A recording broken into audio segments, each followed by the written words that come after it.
Hello, and welcome to another episode of Myths and Stories, a Destiny 2 lore podcast. Last time, we went over the Polyphony lore book and kind of completed our readings of that. And sticking with episode echoes for Echoes, echoes, echoes. for kind of this will be the final episode around that. We're going to go over the equipment that dropped with the episode because the various legendary weapons and armor and ships and sparrows and all that fun stuff all had lore cards. Some of them more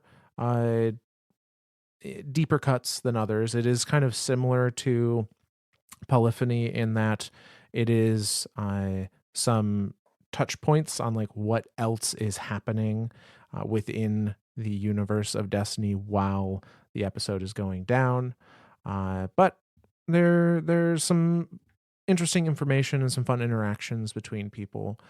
So we wanted to go over those as kind of the final send off for episode 1 before we get into Revenant dropping at the time of recording in a couple days. And we'll see what that has in store for us.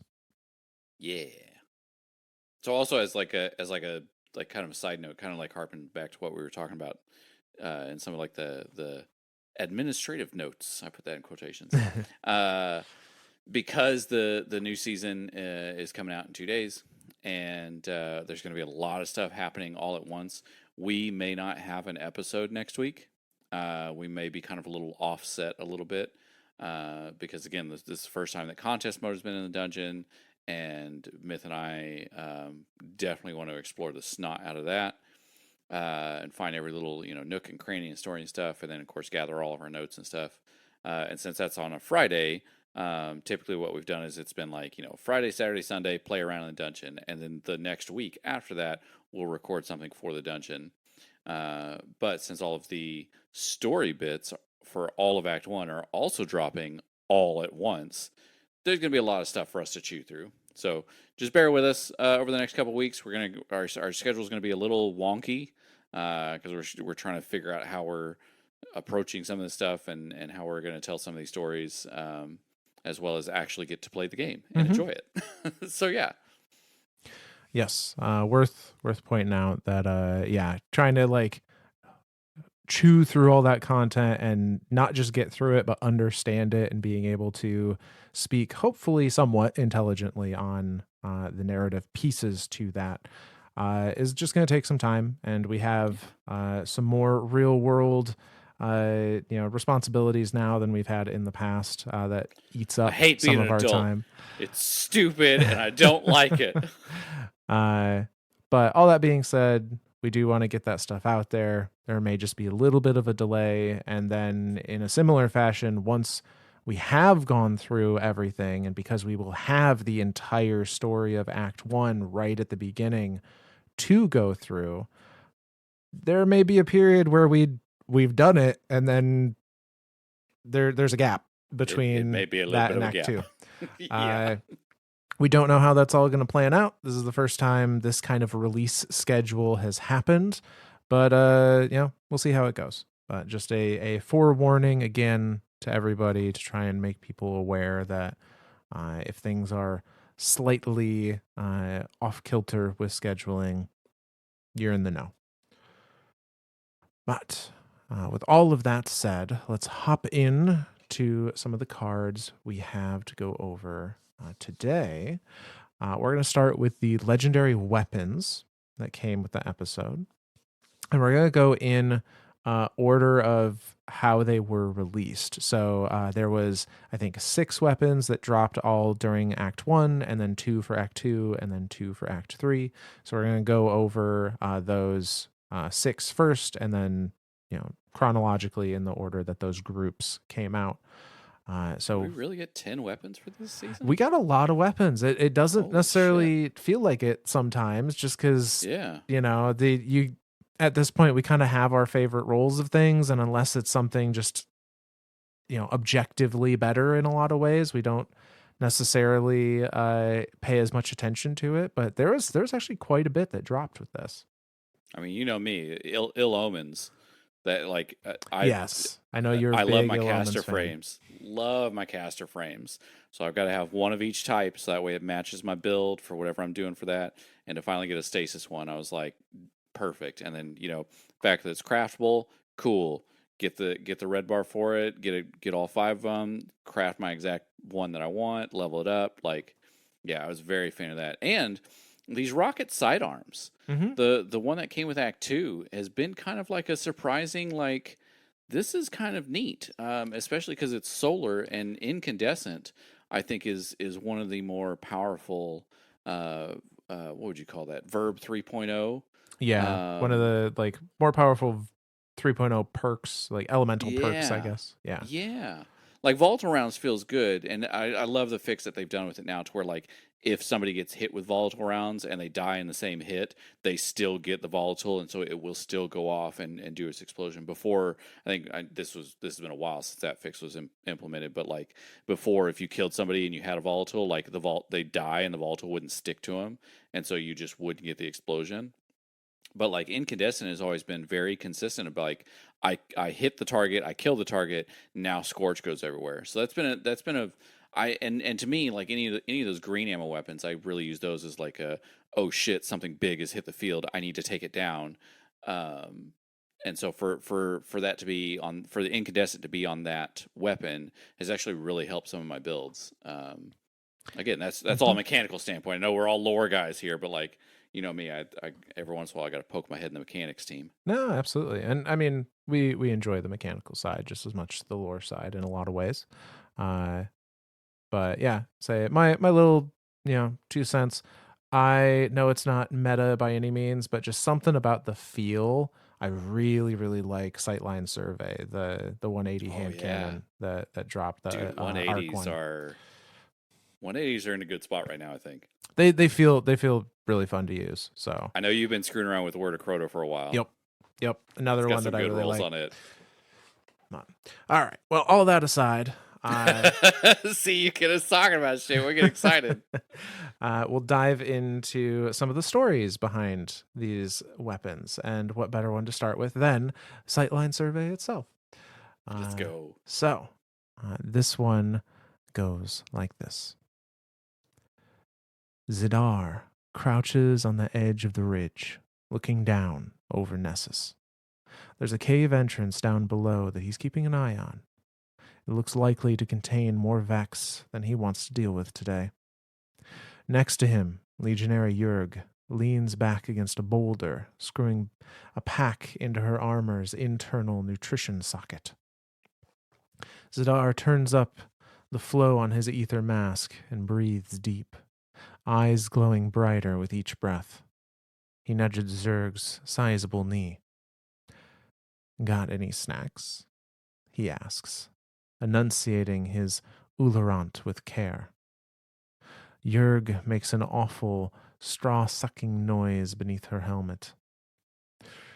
You can't have any of my juice. He shakes his head in disgust but nudges Zerg again. She nudges back, and Zadar's whole body rocks to the side. What's with the new soldiers on your ship?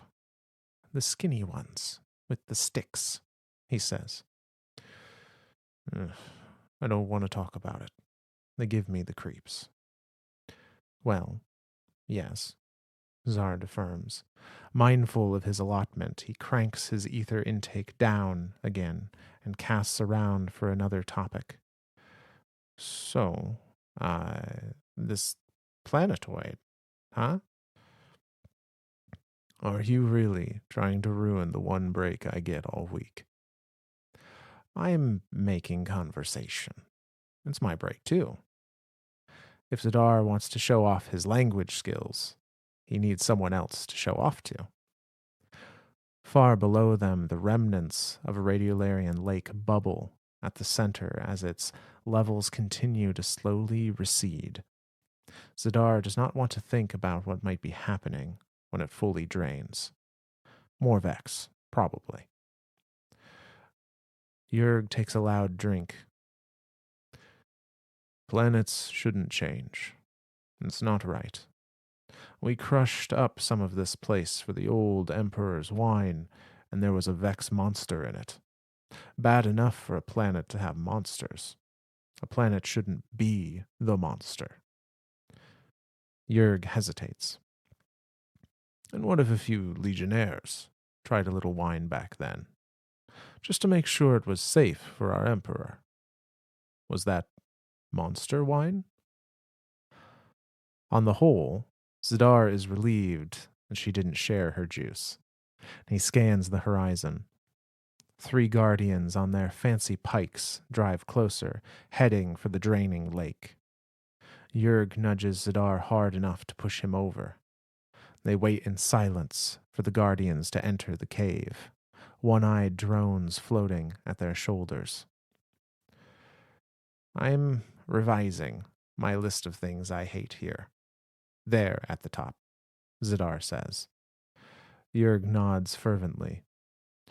I give up on this break. Let's get out of here. What's that thing Elixni say? Security in numbers? You got it, Zadar says. He does not correct her. And that's the end of that one. This is cute. I imagine I you're bringing back old army days for me, man. Like this is just 2 soldiers just shooting the shit. Like I love it. I absolutely love it. Like it's now okay. I guess I've got a little bit of a question here. Is this a like House Dusk Fallen and a Legionnaire, Shadow Legion Cabal, or is this like a Kaidos Cabal and Elixni House Light? Doesn't clarify, but well, no, let me say I think this is Dusk and Shadow Legion because the flavor text for it says is failsafe saying picking up a lot of fallen chatter and cabal chatter and fallen cabal chatter. So So that implies to that kind of me changes my idea about this. okay. Like on the one hand, I was like, okay, these are 2 forces. Well, I guess it still kind of coincides. On the whole, it's 2 different soldiers from 2 different forces who are allies now. That's when I was thinking it's a House of Light and a House Right. and a Kaidos forces. Now thinking of it this term, and especially since the one kind of came back and was like, no, Guardians, I hate those things Yeah. because they're killing all their friends. Like, duh. This is actually really interesting now because these are 2 forces that have never fought alongside each other before and are now like kind of actively accepting each other's help. And help isn't the right term here. Like they say it at the beginning, they're both kind of on break. Like they're not, Right. it's, But that it's means they're odd to think doing of. joint operations. Right. Right. So like the fact that they're like on break and they're like not engaging stuff and like but the fact that they're talking to each other and they're starting to learn each other's languages and stuff. So like okay, this might be something bigger going on.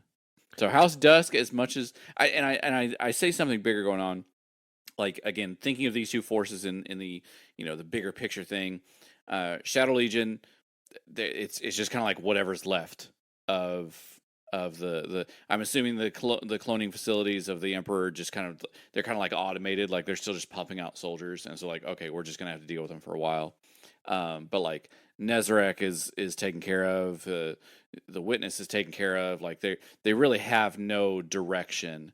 And the same thing with House Dusk, and I think we've talked about this a few times before. Like House Dusk doesn't really have any real cohesiveness to it.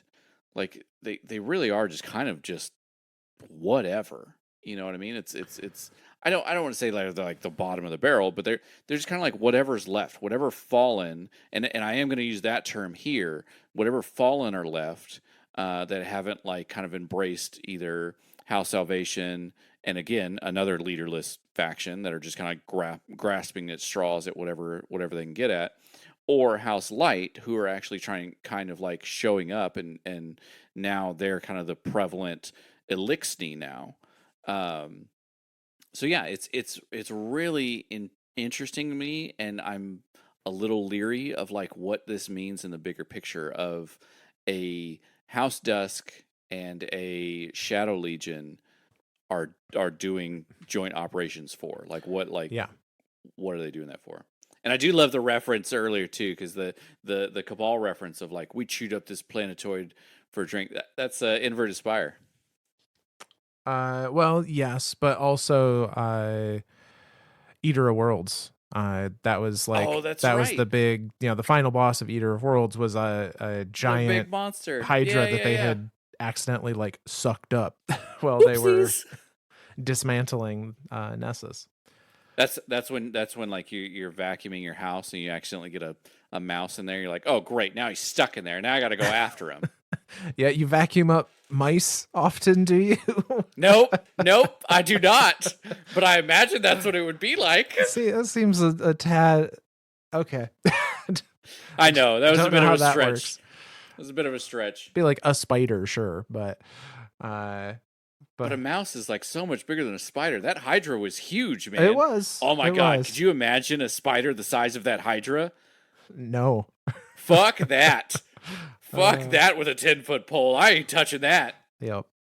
But no, so I guess we don't know if it's House Dusk or if it's House Salvation. Or if there's even a I guess it could delineation be. between the two anymore. Like, Right. I mean, the two are very leaderless. Though I seem to remember something about Dusk having like a possible Kel or an Archon or something, yeah, or a it servitor. was an Archon. And I think it is in one of the battlegrounds that we see. I'm trying to remember where we designate that. I think it is. I think it's one of the battlegrounds.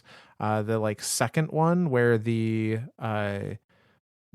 big like Elixni captain is Oh the yeah. main one of the And two he like bosses he at like the end. retreats in, and when we take him Yeah. down, like that frees the Hydra, and we got to kill that Yeah, one. for whatever reason, I think they were denoted as House Dusk, though I'm not 100% certain on that. I don't exactly remember if that was I like know. a I'm trying to statement from remember that, Failsafe or or if it was what. like part of his title name on his health bar or Yeah. something. Yeah, I can't remember either. So But I think you're right. I think yeah, that is a House Dusk remnant. but it's up in the air. If like has House Dusk kind of formed into Salvation or vice versa. It definitely makes sense to me that House Salvation and the Shadow Legion would, for just sheer survival, would be pairing up now that the Witness is Sure. gone. I Because that's the power vacuum that's kind of been happened there. Yeah, Like once Callus went down, like now the Shadow Legion's kind of leaderless. Once Aramis finally like was like, screw this, I'm done. Like I just want to go be with my wife. I'm through dicking around with this bullshit in this system. They were now leaderless. So now you got two leaderless factions that like the only thing they had to look up to was the Witness, and the Witness was like, I'm just using you for pawns. Like fuck off, guys. I don't even care about you. And so then for him to go down, now you really do have two factions that truly have nothing, like no following. So, but again, the fact that it's joint ops, I'm starting to follow your logic there, and I'm starting to lean more in the idea that this might be Salvation and Shadow Legion. yeah. And the other thing that makes me think that is when they reference like the skinny guys with the sticks that are, creepy. Um, I think that is likely Oh subjugators, yeah, yeah, which would have been also part that would have of, been Shadow Legion. yeah, Yep. So yeah, I think you're right. I think this is Shadow Legion and House Salvation, which now and again, now looking at it from that point of view, now makes more sense why they would be doing joint ops. Like yeah, they are a coalition force on that side of the fight as much as Elixni, House Light, and I'm going to call them Chosen because Season of Chosen is what kind of like sticks in my mind with Keitel. But Keitel's chosen forces are. That's to me, those are the two, you know, kind of polar opposites of each other. yeah, yeah. So the next one we're going to go over here is Lost Signal, which is the breach grenade launcher that came with the episode. And this is an interesting one in that it is a reminder of the perils of the Destiny universe in general. It's very easy to kind of not feel the danger when you're Sure. when you're playing the game, because you are VIP 2014. You're presented as like the best. You are the best of the best as far as like the in-game universe is concerned. And there are plenty of people that are not as capable as the player guardian. Uh, Sure. and so this is a story about one of those teams. And this one goes like this. The fire team had made headway into a deeper part of Nessus, following a cave system that had opened up after seismic disturbances hit the sector of the planet. Failsafe followed their progress, keeping track of their location via a local feed. She saw what they saw and heard what they heard. They were a stoic bunch, Failsafe thought to herself. Didn't talk much. She kinda liked that, but only kinda. She always felt as if she had to fill the silence. Was she annoying them? Did she talk too much? Failsafe reviewed every fireteam feed she had ever recorded, running 1,000 queries simultaneously, each one as useless as the last. Look at yourself, she said, pushing aside a barrage of query results that put strain on her processor. An AI with anxiety. Only the Golden Age could have produced something as ridiculous as that. A large Vex force is amassing ahead, she said helpfully. The fire team signaled acknowledgement but said nothing. Another set of notifications and queries began processing, and she turned her attention to them, reviewing and dismissing each one individually. The fire team should have engaged the Vex by now, she thought, but there was no audio. It had suddenly dropped to silence. Concerned, she tried to pull up a visual on the fireteam leader's location, but was met with a patchy network connection and the pitch black interior of some long forgotten cave. Losing connection to a feed felt like dropping a bowl of soup. That's the way she described it to Ikora, who had looked at her curiously before changing the subject. Failsafe had seen many bowls of soup dropped when her crew was alive. The cautious, careful adjustment as the soup gets too close to the lip of the bowl, a hissed expletive as a splash of hot soup hits the skin, the involuntary jerk as the bowl tips over and crashes to the floor, then no more soup, just a spill that needed to be cleaned up, a smear of incomplete data in need of deletion. The soup was too close to the lip of the bowl. She adjusted her sensors, widened her parameters, balanced the data stream. And there was nothing. Just nothing. Fireteam leader, she called out, please reestablish uplink to the helm. The visual feed stuttered. Waves of static dissolved into an empty gray wall of noise. Panic gripped her. Fireteam leader, Failsafe chirped. Please respond. There was no answer. She let the silence linger for too long. The connection was failing completely. She felt it hiss and spit, a power surge, and then it was over. Just a smear of data and a blank feed. Hello? The AI called out into the empty feed. Her voice small. No answer. Quietly, she retreated from the silence and the dark and back to the bright lights and familiar hum of the helm. That's the end of this one. God, you always gotta have a sad one. Always gotta have something dark, man. uh, Jesus. this is a world built on Savathun fuckery and wish Yeah, magic. you're not wrong. There's That's no not dark in the bones of you're destiny. not wrong. You're not wrong.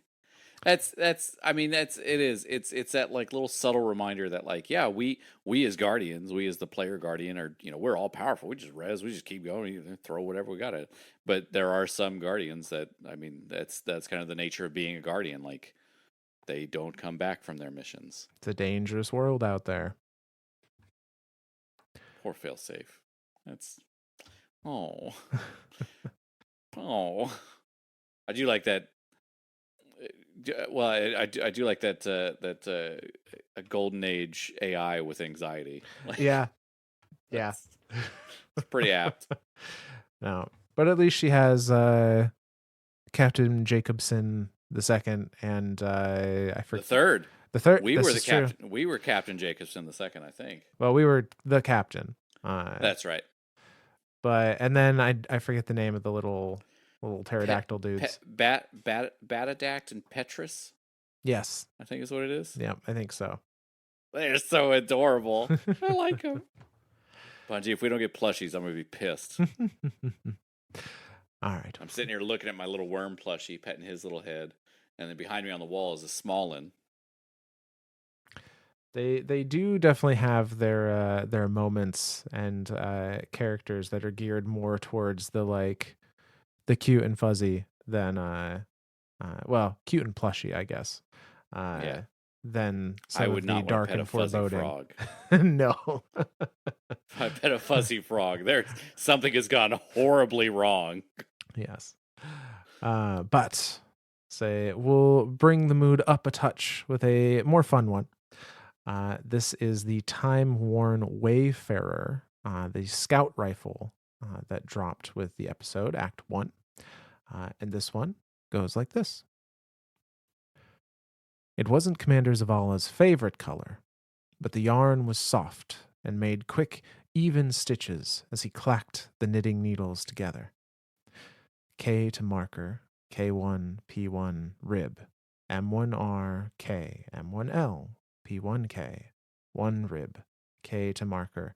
It had been some time since he had worked this pattern, long enough for the muscle memory to fade. Zavala had to concentrate until it could settle into his mind again. He squinted at the line of written direction. Raglan increases. Did he measure the gauge correctly? The ease may be too slack. The neckline looked worryingly wide. His thoughts were interrupted by a high pitched mechanical chirp and a flash of white light out of the corner of his eye.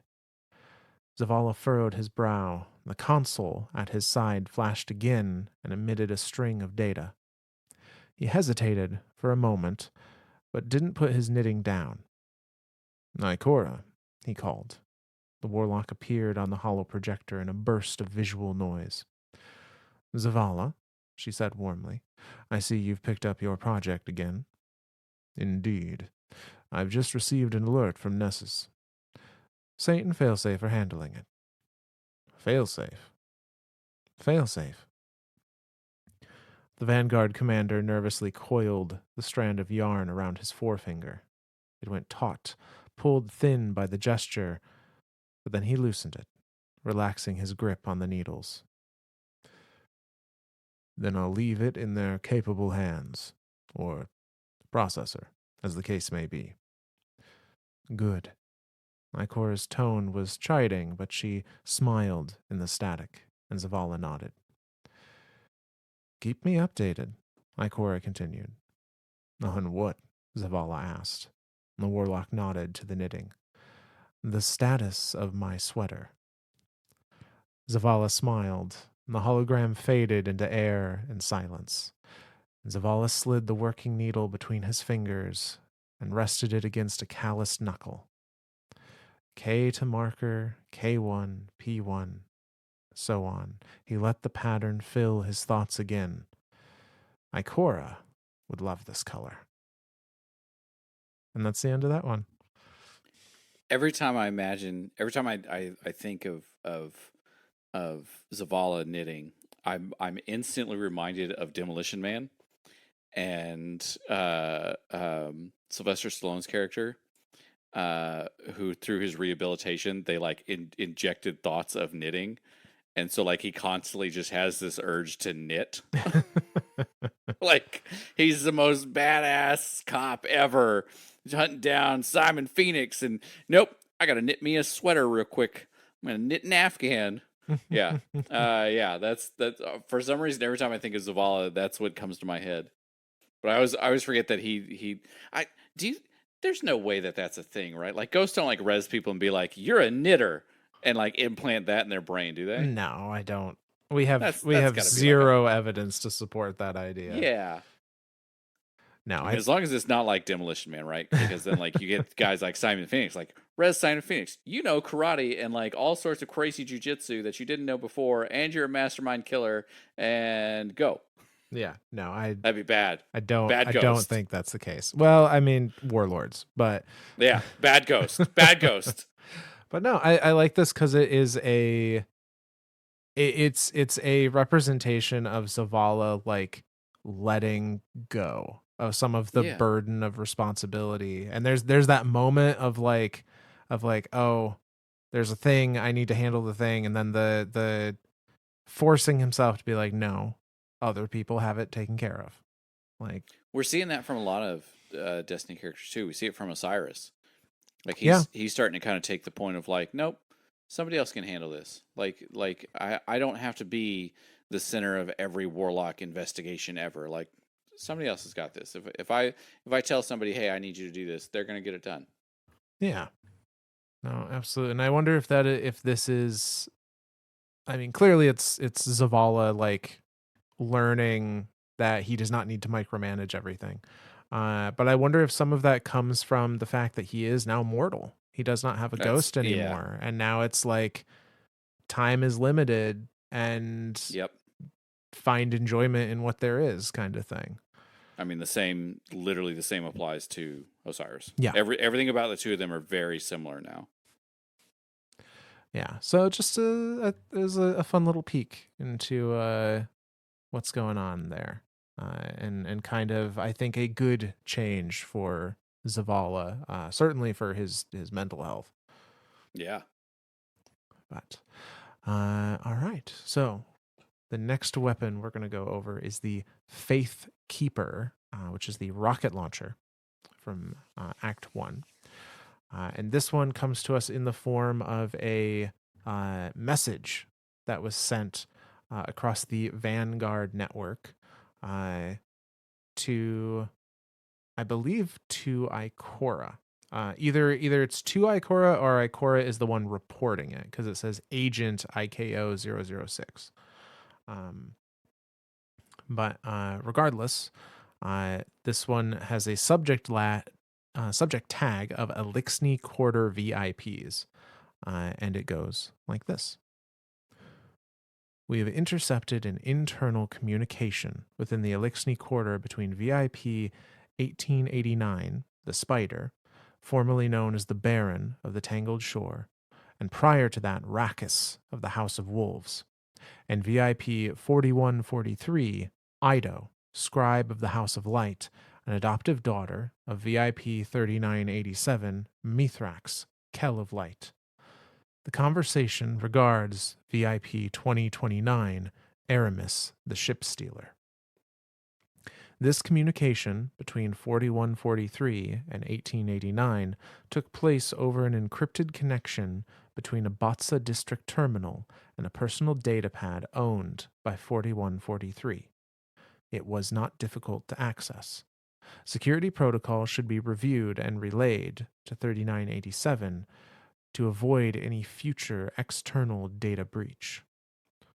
So, real quick, because it's a lot of number references there, this is a communication between Ido and Spider that took place between a terminal on Ido's side, or on Spider's side, and a personal data pad on Ido's side. And they're going to inform Mithrax that this was very easy to break into so that he can up his security, essentially. That was the part that I caught on to. I was like, wait a second. Somebody's using Internet Explorer here. Let's get some better security protocols. Yeah. But the message continues. Communication has been transcribed below. Background noise and nonverbal communication is described in annotations. Spider. Scribe. Ido. Spider. Well, now that we've gotten the pleasantries out of the way. Note, here the recording captures 2 seconds of muffled noise and an indistinct sound, possibly of several large, heavy objects dropping on a tiled floor. Now's not a good time. I don't care. I know what you're up to. You're not covering your tracks, and the Vanguard won't let you be looking into Aramis's whereabouts. Here, the recording captures approximately 3 seconds of silence. Well, I can't imagine the Vanguard would like what you're doing either. Shall I tell them? Ah, this is your first blackmail. Very sloppy, little scribe. Come now. We're past this. You know I have your best interests at heart. Note, here the recording captures 1 second of short, barked laughter from 4143. I don't believe. That's not my problem. Why are you looking for Aramis? I've told you she isn't listening. Aramis Kell has lost a great deal of support. Yes, yes, her house is in shambles. What else? I had hoped this again. I had hoped she's gone. For good this time. No house, no witness, and from what I hear, even Zivu Arath has given up on her. That's precisely why. Do you know, your father talked to me about this obsession of yours. He wants this to stop, but he also knows you won't listen to him. What? She saved his life. And the debt is paid. Give up, Ido. It's pathetic. She doesn't care about you. She never has. Note, here the recording captures 11 seconds of high-pitched wheezes punctuated by a staccato clicking noise from 4143.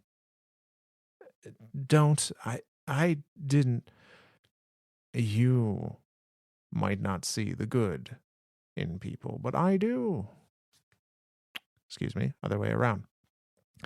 You might not see the good in people, but I do. And I will never give that up. I don't want to live in a world where no one can change and nothing can be better. Aramis needs to know that, and I won't stop trying to tell her. Note, here the recording captures 2 seconds of a rolling, filtered sigh from 1889. Communication ceases. I advise continuing to monitor 4143's personal logs. Any unauthorized and unsupervised contact with House Salvation could have dire consequences. Additionally, I advise approaching EKS 443 for greater cultural context on Elixni nonverbal communication. Message ends. And that's the end of that one. Sounds like Ikora's trying to learn how to cuss in Elixni.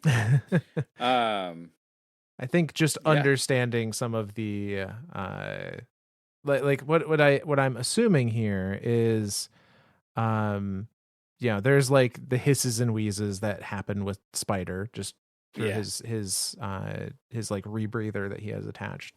And it almost sounds like the 11 seconds of high-pitched wheezes punctuated by staccato clicking from 4143, which would be Ido. I don't know if that's translation for like Elixni sobbing, like crying. Oh. I was thinking of it as like she's cursing him out. That could be too. I could see that too. That's more what I was thinking. It's just the reaction from Spider is like I didn't like he's apologetic is the term, is the tone I get from it. Sure. So but yeah, I don't know. And Ikora doesn't either, which is why she's like, I need to understand nonverbal expressions with Elixni. I don't know what's happening here. So there was one thing in this that kind of like was a curiosity of mine. We have no reference as to where Ido came from other than Mithrax found her as a Smallin kind of in the wreckage somewhere. Yeah, she was in the wreckage of a ship. While he Uh, was out while with he was out with the Awoken. that's right. Yep. Yeah. Um, could she possibly be Aramis's? I mean, Is that a possibility? it's not impossible. What would have needed to happen was Aramis and Atheris, I believe is the pronunciation, would have had their split because Atheris took, I think it was implied they had children. And Yeah. Atheris took the children with her, essentially like, saying this is not a place to build a life for Yeah. ourselves Yeah. and our family. I'm going to go elsewhere. What would be appropriately dark for a Destiny story is if that ship went down Sure. and the only survivor was Ido. Well, and we don't know that Aramis actually went and found We just know her Aramis mate. was heading off to find her, but she, as Yeah. far as I knew, did not know where she went, or she didn't have any communication with her after that Right. split. I'm curious if we're going to see some of that in Revenant. If we're going to see some, I know it's in around Fickrell, and it's all about what's happening there with Yes, the but Scorn. during the dev preview, they did specifically know Ido, if I recall correctly, as one of the kind of quote unquote main players of this season. Sure, sure. I mean, that makes sense. Like she Ido is such an out of place Elixni. You know what I mean? Like Mm-hmm. she has some of the old ways kind of like not like instilled in her, but like the idea of a scribe or whatever. But then she does still kind of have this like, I mean, like the thing between her and Spider's like, she's gone, let it go. Like to me that's very much like that's possibly like an old way of thinking of the Elixni of like once something's gone, like once they're out of communication, they don't want to be talked to, like it's just kind of like accepted, like okay, they're doing their own thing, or they're gone, or they don't want to be part of the Elixni or whatever. And Ido's still very much like, no, there's like there I went Star Wars there for a second. There's some good in here in her, I know it. I mean, kinda, yeah. That's what it felt like a little bit too. Like there's good there, I know it. I could save her. But yeah, like it's I'm curious if there is some type of connection there between her and Aramis. She always has had this kind of obsession with Aramis. I think she was one of the ones that like contacted Aramis at one point in time, Yeah. Yep. and then Mithrax was like, "Stop!" Even Mithrax was like, "No," like, yeah, Yeah, that's when that's. we But were didn't when we were building the now war mines, I think, was that right, season. right. Yeah. I'm reminded something of like Aramis handing Spider off as well. No. Am I crazy? Yeah. Where You're does crazy. Spider come from? When Spider was when there was like two, and when Spider and Mithrax were little. Yeah. I don't. So Spider and Mithrax lived on a ship. If I recall, I think Spider and somebody else were given to that ship is like a trade for food or Right. something. Right. You're remembering that too, right? Like I'm not crazy. But I don't I think know that we was we covered that in our Aramis. licks. I didn't think it was either. I Let couldn't me, remember who it was. yeah, let me see what I can find out here. I know I'm always going to make you Google stuff. I know we Yep. covered it in our Elixni series. Yeah, we definitely did. It's been a while. After the whirlwind, when many Elixni were derelict, Rakkus and his brother Civix were given to That's Mithrax's right. mother as hatchlings. No, as hatchlings by Aramis. 100% was Aramis. Holy shit! Is Despite Spider one of Aramis's? unknown, I mean, that would give him a reason to be pissed at her too. Like 100%. she gave me away. Like fuck that bitch. Like Yeah, I could totally see that from Spider's point of view, dude. There may be something here. that could be like I know I'm reading a lot between the lines here, and I'm grasping at straws, but I think there's something here. given Bungie's propensity to have very messy intertwining characters, that would be kind of wild if it was like, Right? okay, Aramis. Now it does not specifically state that they're Aramis's children, but they are Right. from the ship that Aramis was the kind of the leader of during the Yep. Long Drift. Uh, but even if they weren't her like biological children, she presumably still would have been the one as Kel to make the decision of like those two are getting kicked off. And there had to have been a reason, right? Like, because that's the Yeah. whole thing with the Elixir is like everyone has their place. Well, Everyone has to pull during their weight or whatever. during the Long Drift, I think it was literally just mouths to feed. Like Oh, sure. they were Like struggling for resources. these are two less mouths I have to feed. Now they're your problem. I'm Yeah. going to trade them for food so I can feed the rest of my stuff. I yeah. Yeah, I could see that too. But so regardless, definitely some very deep setted resentment, I imagine, from Spider. 100%. Uh you know, she doesn't care about you. She never has. Yeah. Yeah. Oh Is man. what is Dude, what Spider tells that's a Ido. deeper line. That's a deeper cut than I realize Yeah. now. I think there's something happening here. So that would be just such a full circle like family drama Wouldn't that it? it almost has to happen now. Wouldn't it It though? almost has to And like happen now. what if like Mithrax kind of knows like there's some like He when is people are from the very same. adamant on her not being in contact Yeah. with her. Now, on one hand, that could just be like, no, don't go talk to the crazy lady. Stop it. But on the other hand, this it this could, lady was out trying to stop the universe from being made. She's trying to finalize shit. yeah. This is crazy. Don't do that shit. But yeah, on the other hand, it could be It could be like a hiding some, thing, yeah, like protective stepdad, like, hey, maybe don't ask questions about your possible biological mom. Like she's done some shady shit and we're not fully on talking terms yet. Like maybe just let her do her thing for a while. She definitely tried to like kill the traveler, like with a bunch of war sats. Like maybe just like walk away for 5 minutes. yeah.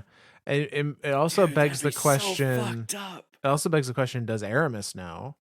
And Right. is that why I forget exactly what the events were that went down that Aramis like saved Ido from exactly. That I remember something. I remember something that she saved Ido for something, but it was because like Ido contacted her about something, and they were in the same room, and the scenes are getting lost. I know it had to have been all during that season of the Warmind, right? That Yeah, Seraph it was season. all during that season. Let me find out. The specific one, the season where she literally was like aiming war sats at the traveler and was like, I'm gonna blow this thing out of the sky, and then like the witness shows up in the cracked screen and like Aramis like hesitates for a second, and then like the traveler is like, haha, JK, It was blow up Plunder. all your war It sats. was Oh no, Plunder. no, it didn't. She didn't blow up the war sats.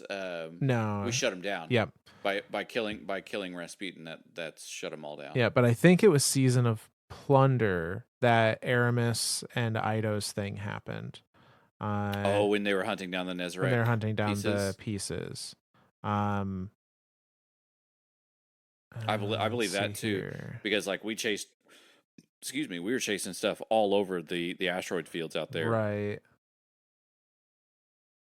Yeah, I'm trying to on the fly find more information about this. But I know. I I'm think really good at making you I do think that. what it is, if I recall correctly, some of this is coming back to me. I think it was that Ido went out to where one of the relics was, and like a third party, I don't know if it was the Taken or somebody, I think was attacking Ido, and Aramis showed up and like defended her from them. I think you're right. And then Misrak showed up and like I think there He's was a like, "Get showdown out of here, there or crazy something. lady." Yeah. Yeah. And Aramis was like, "Bye, possible daughter and well, stepdad of daughter." all this is to say, if Aramis, if our crazy spinfoil theory has even the Why would tiniest Aramis grain of protect? truth, uh, other than just a moment of redemption, I think Aramis has a lot of regret over everything she's done up to this point. 100%. And so maybe she just saw a moment to like do some good and took it. Like that's the thing though, is like why would she protect Ido? Like she knows that Ido is like Again, unless if it is just that, like, hey, I'm gonna give just a little bit of good fortune and show that like I'm not all bad. Yeah, and to be fair, Ido up to this point had already been in those discussions with her of the Yep. like, you know, we can make a place for you in the House of Light. Like it doesn't you don't need to go down this path. And like there was already some back and forth. Now Aramis rebuked it all on, in her responses, but it wasn't that Kind they of were like on complete stubborn principle. strangers Yeah, or right. anything. But yeah, I don't know. I again unsubstantiated, 100% spin foil, but I like it. I So think there's something there, man. But the way that the two of them talk about her and have like, I think there's something there. I That's headcanon until proven otherwise. and we may find out more in Revenant. I mean, Ido's supposed to be one of the front and center characters, so maybe. All right. But we'll move along here to somebody's favorite legendary that dropped, the Ill Omen. Yeah. Got my stasis caster sword now. I'm unstoppable. uh, but this one is with Eris that we were with, and it goes like this: The Witch, the Adherent. Eris Morn placed both cards down on her work table, the illuminated faces gleaming under the sharp light of her lamp. The deck of whispers had not sat idle since her metamorphosis had concluded. The cards had been consulted occasionally by herself and others, each supplicant approaching with a question and leaving with a new perspective. For now, this was all the cards could provide. They no longer whispered to her since her vengeance had been satisfied. But Eris could feel the push and pull of the hive spells woven through their being. To any other practitioner, they would be no more than flat images, a hint at some deeper meaning. However, they were so intimately tied to her that she could still read them, even without her terrifying morph. Savathun and Shivu Arath. Where had they fled to? What were they planning? The sisters were at odds once again, the natural bond of their love and logic restored. Eris placed a third card beside the others, the Harbinger. So, she still had a role to play in all of this. She stared down at the image of herself, running an ungloved fingertip along its edge. They would come for her soon. For a fleeting moment, Eris remembered the shape of her own claws, the power of the hive in her grip, and best of all, the terror, the fear, the heartbreak as Shivu was removed from her throne. The feeling evaporated, and the card faces stared up at her. The three of them united once again: Eris Morn, Savathun, and Shivu Arath. The cards spoke of confrontation, but also sorority. Shivu Arath had called her sister. Was she still? One final card drawn. Lament. The visage of Oryx, his dreadnought, his logic, and his laws. That phantom with a shadow so long it lingered over them long after his death. She tensed for a moment, her eyes lingering over the card face before picking up each one and returning them to her deck. And that's the end of this one. Mmm. Mmm. Mommy Vengeance is still hungry. Mmm. I love Eris. I love Eris. This Oh this man. is just teaser It's 100% for the teaser for the next one. episode 3. Yeah. For the Navigator one, yeah. 100%. Like this is all just like obviously there's unfinished business. That is kind of crazy to think that like is Savathun still like working with her sister? Like is that and working with is a strong term here. Like, is she in Manipulating. communication, manipulating? Yeah, like Yeah. what is actually going on? Like, because again, to Savathun's point, like she never really did get free of anything. Like she's still not free of light or dark. Like that, I truly think that was her true goal. Was like, I want to be beholden to nothing. Like I don't want light or dark to rule my life. And so like again, I don't know what her and then again, I still think there's still a true love there for her sisters, both Oryx and Zebu. She's already lost one, and so it's like, okay, well that's kind of a lost cause, but clearly was trying to do something to bring him back in terms of Dungeon of the Deep. Yeah. um, and then like Zebu, like is it truly just is she finally going to get to a point where she's like, look, we lost, we screwed up, we lost, like that's it. But I just don't think it's in her nature to even admit that. No. Like she'll always have some little back pocket snide comment or some shit like, I was there all along. Well, and here's Like, here's some interesting there's an interesting perspective on Ghost of the Deep that I hadn't really thought of till just now for whatever reason. Uh we get all of the dialogues from Zivur Wrath visiting the grave of Oryx, essentially. yep, through all the Uh like ghost fragments. yeah. And she very much like laments his death, but the final message is her kind of resolving herself to like not visit again. Like Yeah, this is her final visit. This is her truly kind of saying goodbye, I guess, or yeah, at least coming to terms with the fact that like it's not healthy to keep coming here. However, Savathun was the one trying to resurrect him. And that right. brings out the question. Now, originally, and this is in all the ways Savathun is a multi-part answer, I'm sure. Uh, Originally, we saw her trying to resurrect him as purely a move on the chessboard, as purely a Yep, like, yes, this will give her a very powerful ally that will completely change the way we have to engage with Savathun and the Lucent Brood. yep. But what if, What if it was purely sentimental? or at least like 50-50? What if it was purely she was just like, she's on the lines of Aramis, like, I'm just tired of this bullshit.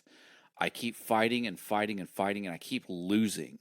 Like I'm losing everything and gaining nothing. Like it's what oh man. I like that idea. Yeah. And then she looks to her other sister who is alive and goes, okay, maybe I can save her, maybe I can redeem her, maybe I can do something to get her off this warpath or something. Like it worked for me. Like I was able to free myself of the worm, and now I'm not again. She's not beholden to the light. She is of the light now just because of the nature of how she got res and all that stuff. But like she's not beholden to it, so she does still kind of have her own like whims and machinations and whatever that she doesn't have to feed her worm anymore type thing. Right. So she's found one way there. Like if she could get her sister free, like what if that does just truly become like, and again, Aramis is kind of like the missing link between the three of them, and it almost like a long lost like stepsister type thing. Eris. Eris, sorry, Yeah. I said Aramis. I'm gonna do it again. Shiro Chi and Shiraido all over again. So Eris to be kind of like the fourth sister, but Yeah. not really, right? Like the fourth sister, but kind of a stepsister, but like still knows that level of hunger and satisfaction of being a god. Yeah, it's man, what if that was purely sentimental? What if Ghost of the Deep purely was sentimental from the point of view of Savathun? I mean, it's one of those things like she talks herself up to be this Yeah. big Oh bad 10 yeah. steps ahead of everything, but Yep. like she also can feel. Like I Yeah. think she Yeah. has some decisions driven by emotion more so than she would want to let on for anybody. I like it. I like it. Head canon until proven otherwise. This whole episode is just we're just making shit up now. I We're mean, reading between all the lines. yeah, I tried not to like throw too much unsubstantiated stuff out there, or at least mark it as such. But Sure. it's fun to Sometimes theorize. it just fits. Yeah. So, but no. So, this definitely tells us for sure Eris, Savathun, Shivu, in my opinion, are going to be probably the main focus Yep. characters of that third episode. I mean, we're going to the Dreadnought, her Yeah. brother's old stomping grounds, and destroyer of, or supposed destroyer of our universe, and that got shut down, obviously. And so, yeah, like why not have the three of them reunite? Mm-hmm. All right. So that brings us to the next weapon here, which is the Veiled Threat. This is I believe, fusion rifle. I don't have the weapon type in front of me. But also from Act 1. This is the last of the Act 1 weapons. And this one goes like this. Thank you for speaking with me, Ghost, Saint said. The Exo was seated in the helm, the Guardian's ghost floating in front of him. Anytime, Saint. What can I do to help? Saint leaned back in his seat, considering. You and the Guardian have seen those Vex with the rings around their neck, Saint continued, drawing a finger in a circle around his own. Yokes, Osiris called them. Ghost nodded. They are tethered to something, and is making them act strangely. Not like Vex at all. We do not know if it is a new mind or something else. Whatever crashed on Nessus seems to be the cause. Ghost squinted, contracting his shell. Saint spoke carefully. I wonder if it is the same as when the witness spoke through you, took control of you. Ghost looked away, his central eye darting back and forth, and he hummed in thought. I don't know. I wouldn't wish it on anyone, though. Not even the Vex. It was horrible. Ghost bobbed in emphasis, his shell shivering. Then he swayed sharply as if shaking away the memory. Did you speak to Osiris about it? Saint asked. I imagine that you both share something in common with your individual experiences. Him with Savathun, and you with the witness. Ghost shook his shell in a sign of no, and Saint looked at him quizzically. I didn't want to bring up any bad memories for him, Ghost admitted, and it's hard to talk about. I'm sorry, Saint said. You are safe with us now. Ghost went quiet, contracting his shell flaps pensively as he looked down. I know. It will take time for you to feel safe again. Ghost nodded. When he spoke again, his voice was low, and the trill of his shell was softer. When it was just my voice, that first time on Europa, it was scary. It made me feel like I couldn't trust myself. But when it happened again on Neptune, and then got so much worse with the veil, I I almost wish my guardian had. Saint was silent, listening intently, and he gave a soft nod of encouragement. Do you think what's happening on Nessus is the same thing? Ghost said, concerned. I hope not, Saint answered. He reached out and carefully patted Ghost on the edge of its shell. But it is only Vex. I am certain we have nothing to fear. And that's the end of that one. For now. Yeah, so this would basically be like kind of like towards the. Obviously, this is still part of Act 1, so like everything of Act 2 and Act 3, all the revelations haven't happened yet Yeah. for storytelling purposes. But yeah, like it's interesting to think of what happening to the Vex was the same as what happened to Ghost and what happened to Osiris of being taken over by something else. But I think the Vex is different. I think the Vex truly, I don't think they're being taken over by Maya. Like I think they're this is a weird way to put it. I think they're being freed. Yeah, I get You know what I I mean? do understand what you're getting at, but I think it's two parts. I think Okay. Maya is her influence is allowing them to develop that individuality because she wants Yeah. them to. Right. However, she has shown that she has absolute direct Oh, control when sure. she wants it. Like Sure, sure, sure. in we read last time, like in anger, she told the Vex Radiolaria to kill Go kill itself, yourself, and they and just it started boiling. yeah, like so she has the ability to exert full control, but has also like when she doesn't want that full control has uh allowed them this like disconnection and individuality. Yeah. um it is an Yeah. interesting thought though of like, is the power that condensed into the echo of control what the witness used to control Ghost?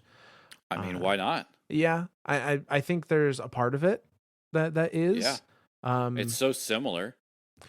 but I feel like there's more to it than that, you know? Oh, absolutely, absolutely. This it's like that one like or like that 25% thing, right? Like I Yeah. keep poking about like these new mods for weapons. Like, what if they're like 25% of what an exotic does? Like now they're not overpowered or whatever, but they're still like influence there. Still there an inkling of an idea of where this came from. So I think that's what's similar here is that the Echo of Control is kind of that way, right? Like it's and well, the Echo of Control and what happened to what the witness did to Ghost are very similar. And so like I think the influence or like the idea of how they operate or how they work or whatever is coming from the same place. Yeah. Yeah. No, I think that's probably a good read. Yeah. But all right. So we're now getting into the Act 2 weapons. The first of which is the Abhorrent Action, the rocket sidearm. I Uh love the animation on that thing the too when you scope on ADS and it it. like Oh, opens up. Oh, it's yes. so cool. It is really cool. I would love to see more kind of unique weapon animations like that. It's just Yeah. mm, adds that little extra on top. Uh but I think we'll see this one answers or points to a question we had in regards to the Elixni presence on Nessus. Oh. Uh, as this one goes like this: Baron Calix looked down on Nessus from the command deck of his ketch, watching with suspicion. There's something down there, Calix said darkly. The Vex respond to it. The entire planet resonates to it. The Vandal at his side looked at him, expecting a command. Calix narrowed his eyes, and then turned to the console beside him. He had heard the older Elixni of his house speak of the Great Machine, their voices full of hissed venom at its mention. Something had erupted from it, and House Dusk scavengers had seen the arc of light that trailed down to Nessus. How, then, to proceed? The Vanguard's comms were near impenetrable, but the Elixni had scraped one word from them: anomaly. Calix drew one claw over the surface of the console's screen, over the strings of data flashing across it. Orbital changes, seismic disturbances, and worse, a surge of Guardians crawling through the Vex tunnels, likely stealing vital information. That pathetic AI in its broken body of a ship had begun sending teams of those machine spawn on tactical operations. It had jammed house comms and disrupted their scavenging, wasting lives and resources. The Elixni Baron turned sharply. The dregs behind him jumped to attention under his gaze, and then bowed with their 2 remaining arms outstretched, clacking their mandibles nervously. "Ready the cages," Calyx called out. "Arm the mines." The dregs scurried out of the room to obey his command. "What is your plan?" the vandal at his side asked. Calyx put one hand on the barrel of his scorch cannon. "Capture Vex, break apart their minds, and find out what they know. Look for the ones with rounded heads, or with the lights around their necks. They'll have what we need. This thing, this anomaly. We will find it first." And that's the end of that one.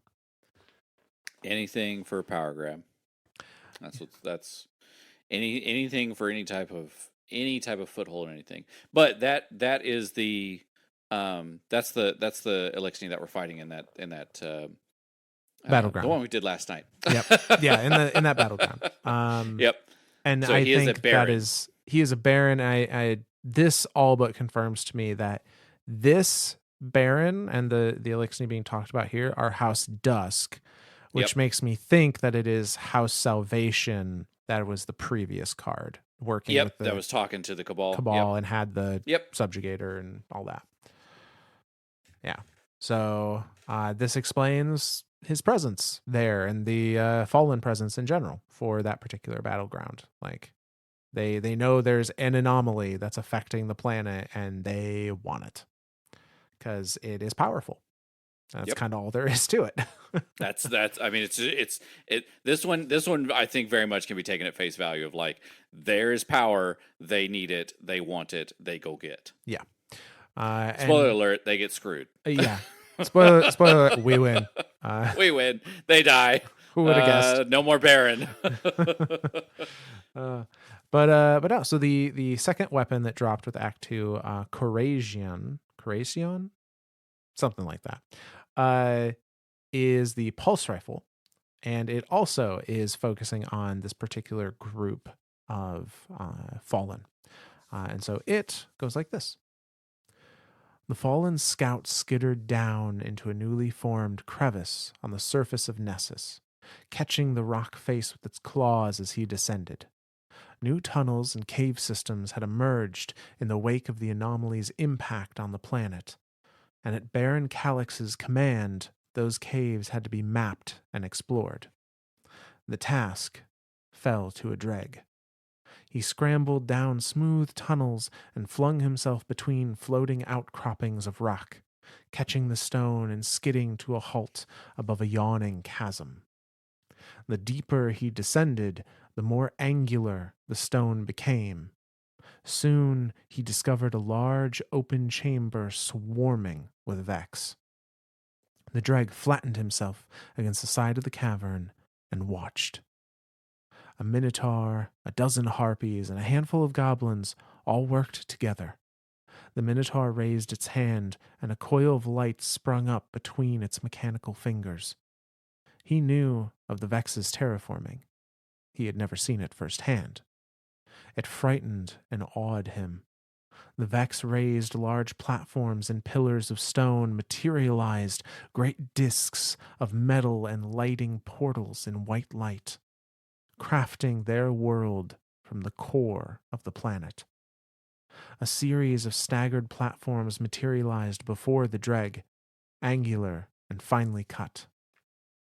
Cautiously, the dreg stepped onto one, hiding behind one of the newly made blocks of stone as he watched the Vex more closely. Remembering his mission, the dreg turned and planted a beacon into a seam in the stone at his feet. The seam cracked, loosening a section of rock, and the beacon clattered down a long drop into nothingness, hitting the sides of the cave as it fell. The Vex stopped. Slowly, one by one, they turned to face the source of the noise. The platform dissolved beneath the drag's feet in a shimmer of white, latticed light. Shrieking, he leapt from the platform and scrambled for the cavern wall, the stone shuddering open behind him, sliding away and he fell backwards into the newly formed gap. The Minotaur gestured again, and the dreg scrambled to his feet just as the stone slab closed hard around him.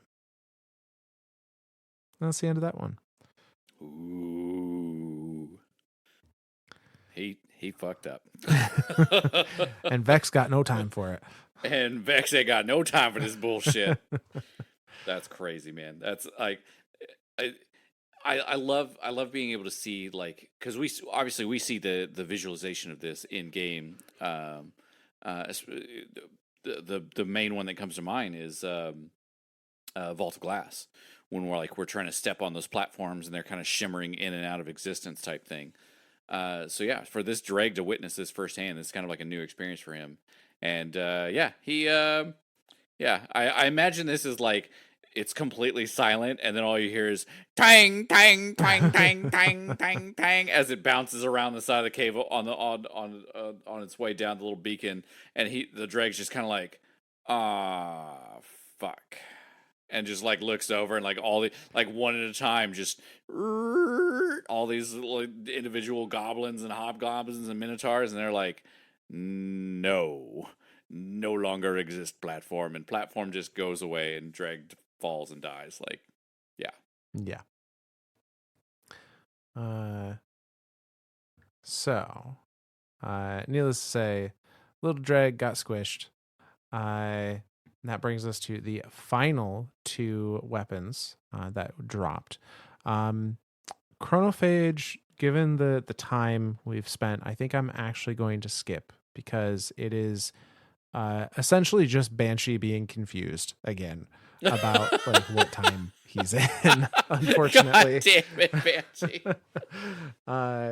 Yeah, Poor guy. yeah. It doesn't necessarily add anything story wise. It's just like, yeah, Banshee can't remember stuff. We're gonna remind you of that. He's got CRS. He can't remember shit. Yeah.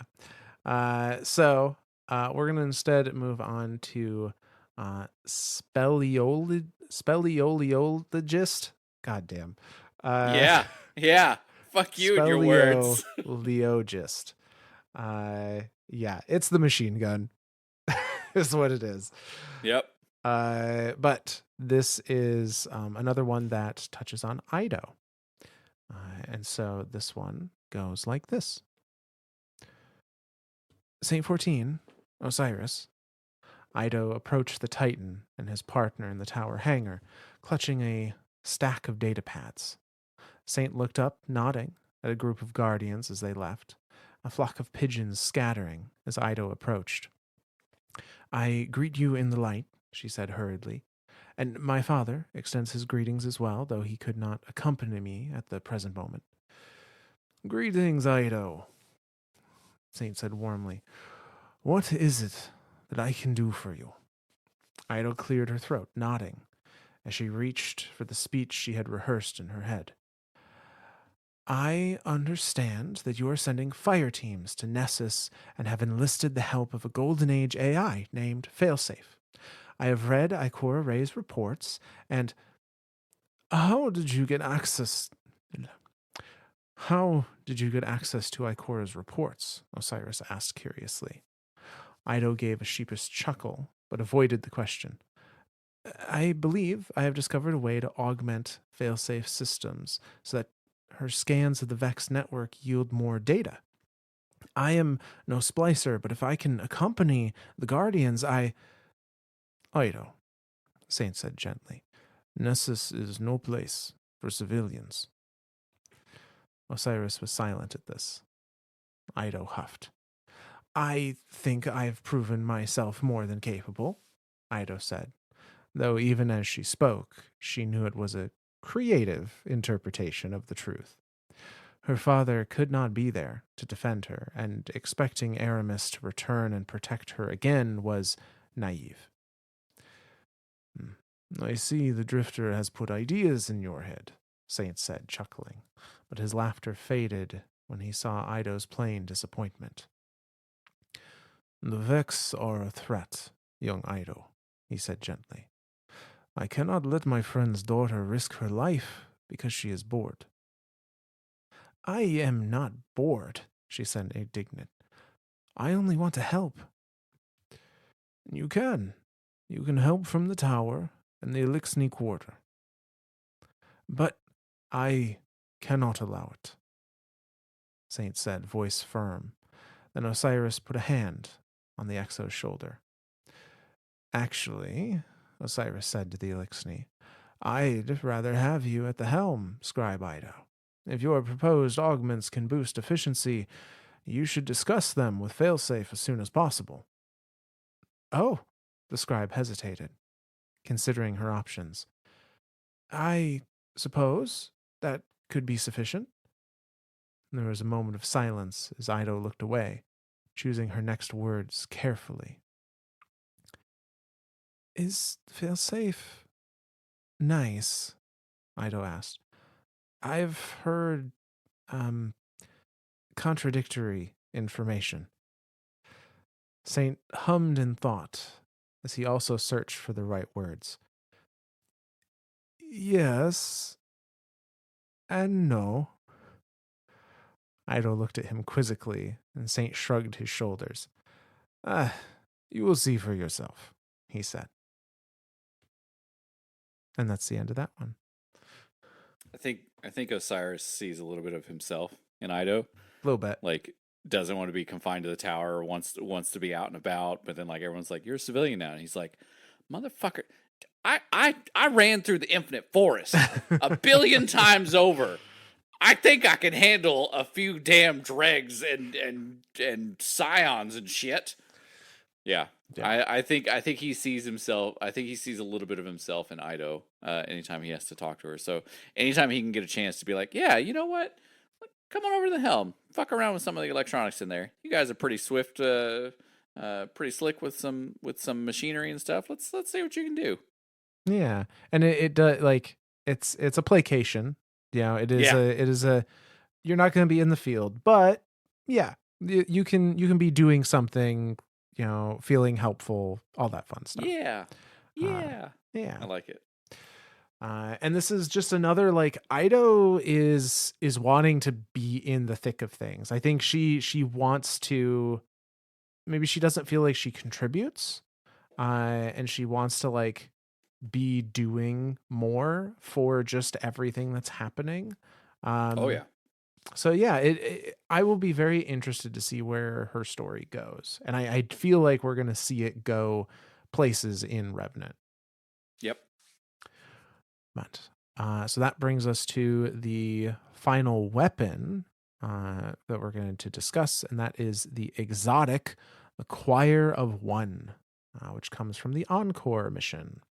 And this one is just a neat little peek into the actual process that is happening with the Vex as they are making contact with the conductor. And it goes like this. The Vex Goblin waded into the lake of Radiolaria with the same unerring purpose to which it approached all things, as directed, as designed. Its own mass of radiolaria crawled and coiled through its body like worms through the thick soil of Nessus. Its mind was elsewhere. The great roots of thought buried deep into it and every other Vex enslaved beneath it. The soft shimmer of white enveloped the Vex up to its knees. Then a hand reached out to it. The Vex felt a press against its cranium, a thumbprint, an activation code, biometric data. The radiolaria inside it lit up with activity and noise burning through its metal body. Then disarticulated. It trembled and fell apart. Limbs unjoined, chassis cracked and curled, a globule of radiolaria disseminated throughout the lake, reclaimed. But something called it to rise. Then rejoined, its pieces slotted together and moved flawlessly. It rose steadily, balanced, formed with utter perfection. The radiolaria slid from its body in droplets that separated, reformed, separated, and reformed again, each one a mind, each one a thought. The Vex felt the soft split of its own mind as that thought sharpened in its cranium. A burst of light, a sharp spark, a choice. And it looked to its creator and bowed. And that's the end of that. I mean, that kind of like hits it, like what I was asking, I think last episode or the episode for it. Like, what what what does the individual Vex, again on a molecular level, since each one of these little molecules of silicon can think now individually, like, holy shit, what if every cell in our body had its own mind? Like, one of your skin cells was like, I don't want to be here anymore. It just runs off. Like, holy shit, man. Like, that's the Vex having individuality is terrifying. It really is. In ways we have not felt yet, I think. Yeah. Uh I want to see one of my hairs just jump off my leg and go, I'm done. This is bullshit. Just run off. Like, what the fuck was that? I feel like that's what I imagine that's what it feels like from the point of view of the Vex. Like, their finger just like jumps off and just runs the fuck away, and the Vex is like, what? yeah. So no, just it is a very unique experience for Yeah. the Vex, and I truly do not know where they're going to go with it. But it will be very. I think they can go so many directions with it that like the amount of possibility is exciting. I like it. So, all right, we are going to not read over all of the armor, just for the sake of time, and a lot of this touches on things that have already been touched on in other places. These are all conversations between Failsafe and various other members of the Vanguard, and kind of the there's a conversation with Keitel, um, Well, and and I was going to such. ask, do you want to do the armors, or would you rather do the ships and sparrows and ghosts? Like, I And guess I think which one that's is the more important direction. here? I think that's the direction that we're going to take. We're going to do the other the ships and sparrows and such, rather than the armor. The armor's Yeah. fun. They're fun little things. But they're not really like meaty story impact in any Yeah. way. They're just The little only thing that I can conversations. remember, just kind of like off the top of my head, and this may be in one of the sparrows or ships or something instead, is the mind of a goblin that Failsafe starts to like dive into, and it starts like overriding her. Yes, I know which one you're talking about. And she like freaks out, and she's like, disconnect, disconnect, disconnect, and then Yep. like the frame next to her like unplugs it. She's like, what the fuck was that? So it's like, it's almost like she might have had a taste of the echo of command. Yeah, I think it was a little bit of that she was starting to get. I remember that. I remember reading that lore card. I think it was on one of the armors. Maybe I'm crazy. It is. I'm scrolling through here. I'm not seeing it on any of the armor. Nope, you are correct. It is on the boots. So, the and all the armor is the same across all the different classes. But yeah, any of the boot armor, it is failsafe. Focusing on this Vex, trying to like hack into it essentially, Yep. and finding It like that. hacks back. Yeah, it is trying to get back to her, and there is that like that moment of like pull the plug, pull the plug. Full panic on her side. Yeah. And but they do so, and she's able to avoid, as far as we know, any Ill effects. any ill effects. Yeah. So, but outside of that, it's just conversation with other people, and kind of their reactions to failsafe, positive or negative. The one thing I will point out is the class item shows that failsafe is really, really curious about fishing. Oh yeah. That's the one where she's talking with Saint, and Yep. she's just like, fishing. What is this? fishing. And Saint's just like, yeah, okay, whatever. Then we killed Savathun. And she's like, but do fish have names? Like, how do you fish? And like, she is so obsessed with it. Yes. Yes, it's quite fun. That one Um, is a cute one. I think another one was her talking with Keitel, and like she like it's where Keitel kind of acknowledges, either she or Keitel acknowledges like the the profanity yeah, filter for yeah, the the on personality filter. failsafe. Yeah, Yeah, and failsafe is like even Keitel's like, do you feel like you got to put on a false face or something like that? And even failsafe kind of looks to her and she's like, I feel like you have to do that sometimes, and it's nice to just be yourself. And so like it's there are lots of cute conversations there. Again, nothing that really like drives the story forward, but definitely check all those out. They're really good reads. yeah, they're fun ones. But say we are going to shift to some of the other cosmetics. We're going to start with the cosmetics that dropped in the season pass: the Sparrow, the ship, and the Ghost. We'll start with the um, Ghost because I think chronologically it is first.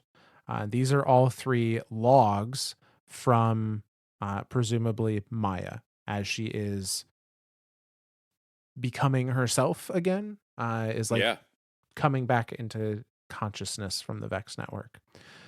So we're going to start with the Spectrum Shell, which is titled Personal Log 00002. And then all of these say AS at the end. And I'm not 100% sure what that is. Because S I could be don't know. Sundaresh, but A is not Maya. Right. So, but it also doesn't It, fit with any of the other. like, is it after sundering or after? I'm thinking of it in terms of like a date, right? Like, Right. No, no, I don't think so. So this is a interesting one, actually. This might not. Hmm. I'm gonna read the first one and we'll see what you think. okay, Because it points to something that makes me wonder. okay. But so this is the Spectrum Shell. Goes like this. It is strange to be awake, physically, after so long spent wandering. Keeping a log will help, at the very least to keep track of the days, as will my silly little joke to make myself feel important. 2 days after the re-beginning of myself, Anno, me, I suppose, I ignored and abandoned the best person I knew. I feel foolish, empty, daunted at the immensity and masochism of my own stupidity. It feels childish to admit I had always assumed she would follow me. I realize how naive that is, but I really thought I wouldn't be by myself for long. I thought she was aligned with my vision. At least I'm not alone here. My new ally more than makes up for the Vex's dreadful company. His disposition is calming, reassuring, a welcome voice when I need affirmation and guidance. And such a fascinating origin, such astounding variance in biology and culture. I look forward to our continued partnership. But still, it isn't the same. I feel a grief I did not know possible. There are questions I wish I could ask, jokes I wish I could make. It is difficult not to feel like the world has ended. As I begin to comprehend what happened, I think it already has. So that's the end of the Ghost Show. Hmm. Now, I want to point out a couple things. The first, this still seems, as far as the things that are happening, still seems very Maya to me. You know, waking up from the Vex network, understanding what it is that has happened, having this grief around like the fact that presumably Chioma did not follow her into, she doesn't think followed her into the network, I guess. Yep. Um, Well, and because remember from our readings in Polyphony, she, to her it was like she went into the Vex neck one day and came out the next, like yeah, within possibly minutes. But it was, when she turns to the Vex and is like, "How long has it been?" and they're like, they give her the gargantuan number, and she's like, right. "Oh my god, like that's impossible!" And she starts killing Vex. Like, yeah, Now, the thing that makes this read odd to me as Maya, though, are a couple things. The first, the line, well, I guess the first thing is this seems like a much more, for lack of a better term, stable person. yeah, Of like, God, I feel so stupid. Like, why did I think this was going to work out this way? Like that, those are not the and statements made by the and it, previous Maya we know. well, and again, thinking of it from terms of like her coming out of the VexNet, how excited she was to be out of the VexNet again and be like, "Oh my god, I have to go get Xiaomi." Like Right. even in that entry, she was excited. So again, I think her delve down madness was slow at first and then just kind of like rapidly accelerated. Yeah. Um, so the other thing that I I think I know what they're getting at here, but is something that I have seen confuse other people, so I want to point it out. I It says, as my silly little joke to make myself feel important. She's dating these logs. This one is 2 days after the re-beginning of myself. Anno, me, I suppose. I've seen some people, especially with the and this now makes the AS make sense. Now that I'm putting two and two together here, I some people have thought that like because Anno is capitalized, that is a name in this case. It is not. Oh. Anno meaning Anno Domini or Oh, Domini, okay. Yeah. which is used to designate years in the like Julian calendar. Yep. Uh, so she is now dating in a very like, again, this part is definitely Maya, in a very like self-important way. She's literally dating her logs as if her rebirth is like a new era. Yep. Uh, Yep. So it's like the changeover from BC to AD. She's now changing over from whatever AC after collapse, yeah, um, to after Golden AS. Age, whatever. She's now dating herself as AS. So Yeah. after Sundaresh, or Yep. not after, and Anode Anno Sundaresh Sundaresh. Yeah. is essentially what's happening here. Uh, so that seems very Maya to me, but and maybe this was just like this complex emotion of the very first feeling, because this is 2 days after she woke up. So maybe I the was going very to say that. first feeling was that like intense grief and frustration and anger, and now this is her Yep. like coming down from it a little bit and having some Yep. sensible thought. Um, Like I said, I think her coming out of the Vex net as day one and being so excited to like share with Xiaomi, I think that was genuine. And then when the realization of like she's dead and gone, like what the fuck are you talking about? How long has it been? And they're like, it's been billions of years. And she's like, bullshit, and just goes like snaps, yeah, an instant snap of like, well, she should be right here. She should have been right behind me. Like where the hell is she? And then this is like what you're saying. Like this is like day two. Like okay, this is reality, let's assess type thing. Because again, the scientific mind wouldn't stop. Like her scientific genius would keep reassessing, re-looking at data. Like let's evaluate data, let's move forward, let's the next thing in the line. So yeah, I think you're right here. yeah. Now the last bit is interesting. That at least I'm not alone here. My new ally more than makes up for the Vex's dreadful company. His disposition is calming and reassuring. Who the fuck is it? Such a fascinating origin, such astounding variance in biology and culture. I wonder if her ally that she can, I don't know if she's literally talking to them or just like She might is be talking to them. experiencing or is experiencing their memories or what, but based on that, the fact we know she knows about the Kyugu, and the Kyugu Yeah, seem to be tied to the Echo of Control.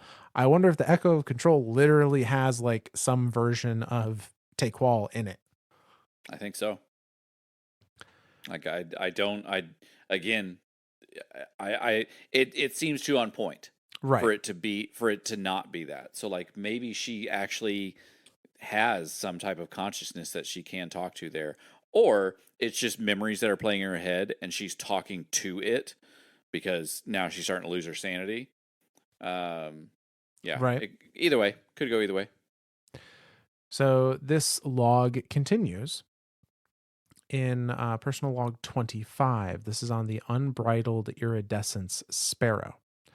And it goes like this: contrary to universal understanding of pre veil contact philosophy, personhood is measurable.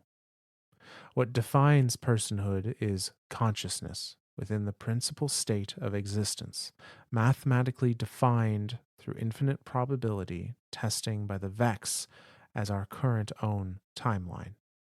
Traversal through other states of being are possible, as proven by my own journey and ascension over my Vex, but this is only true traversal when the affected entity is the principal consciousness.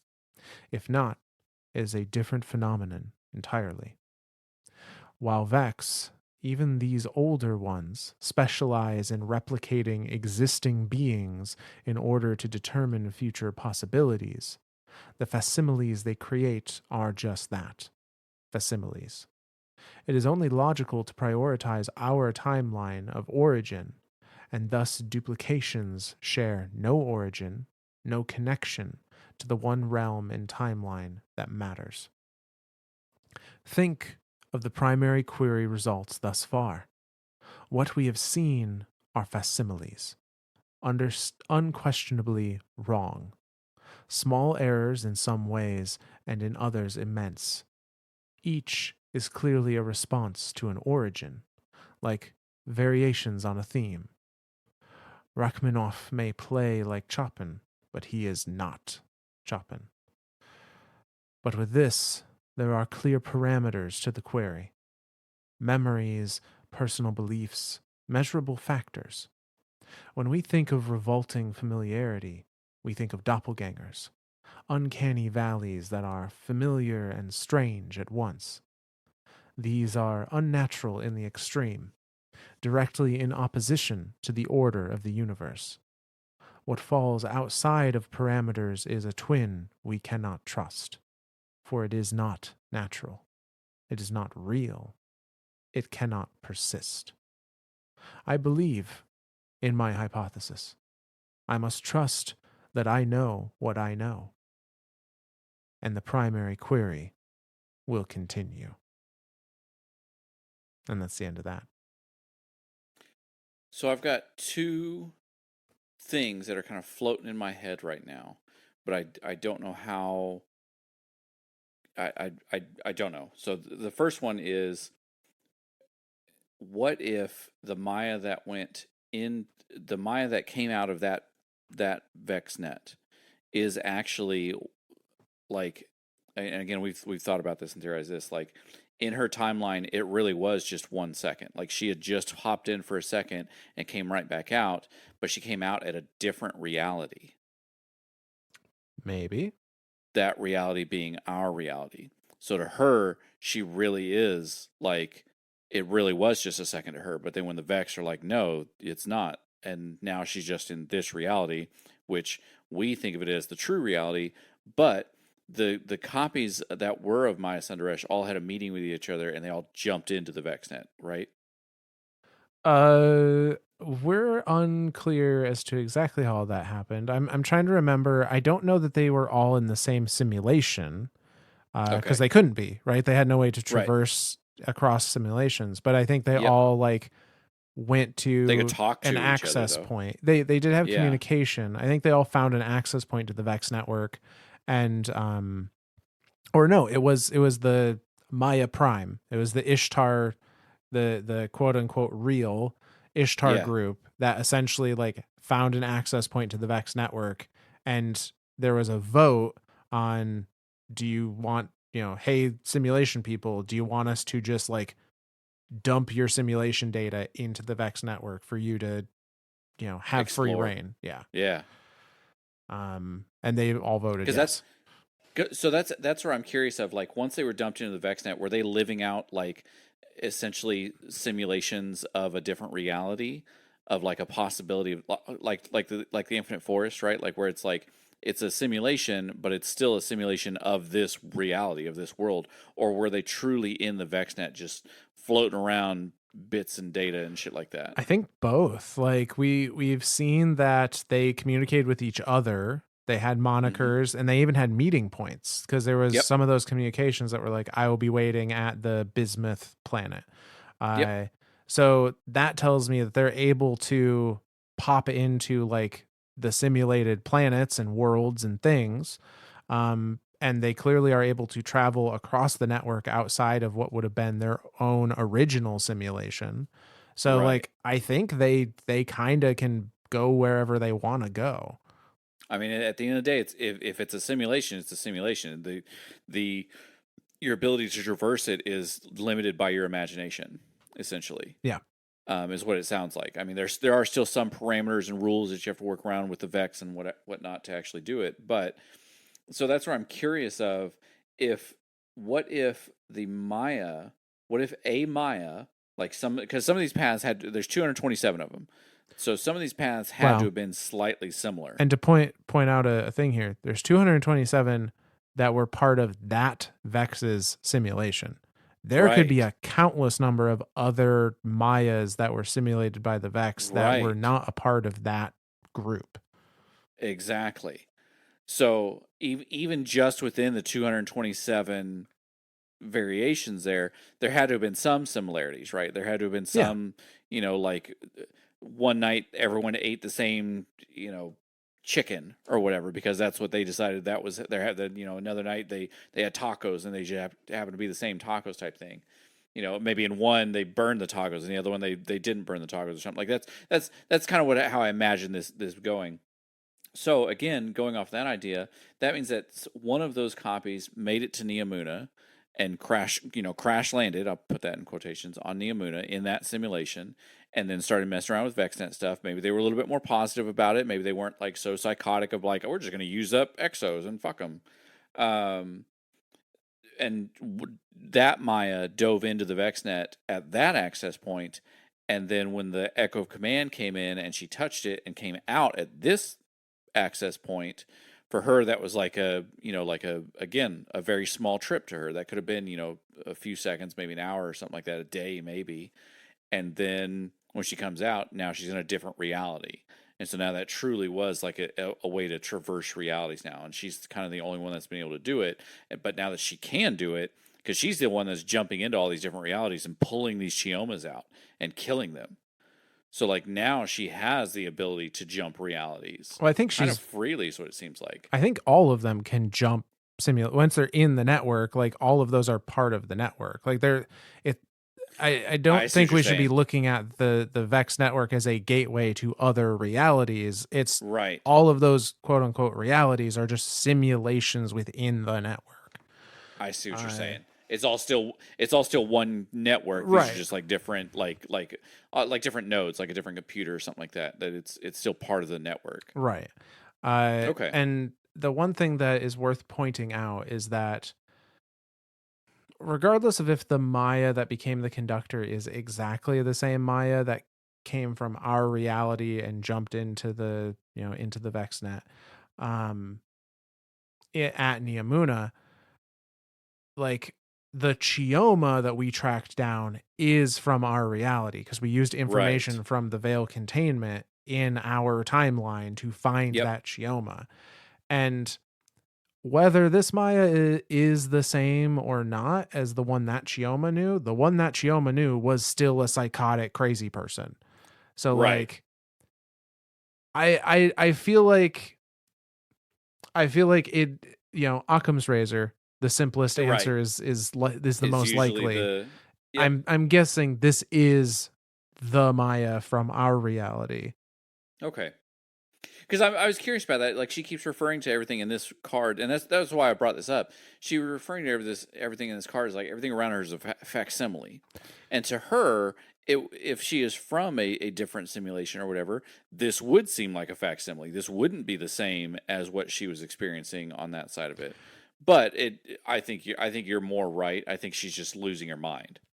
I read it less as everything is notably different than, I think it's different than her expectations, not different than like, not different in that she can see the data it's made up of kind of thing. But it, you know, Oh, it's the same thing. Like my Chioma would be 100% supportive and know exactly what I'm doing is the right thing. And like she's gaslit herself so much right. that anything that does not fit her self-perceived picture of perfection must be false.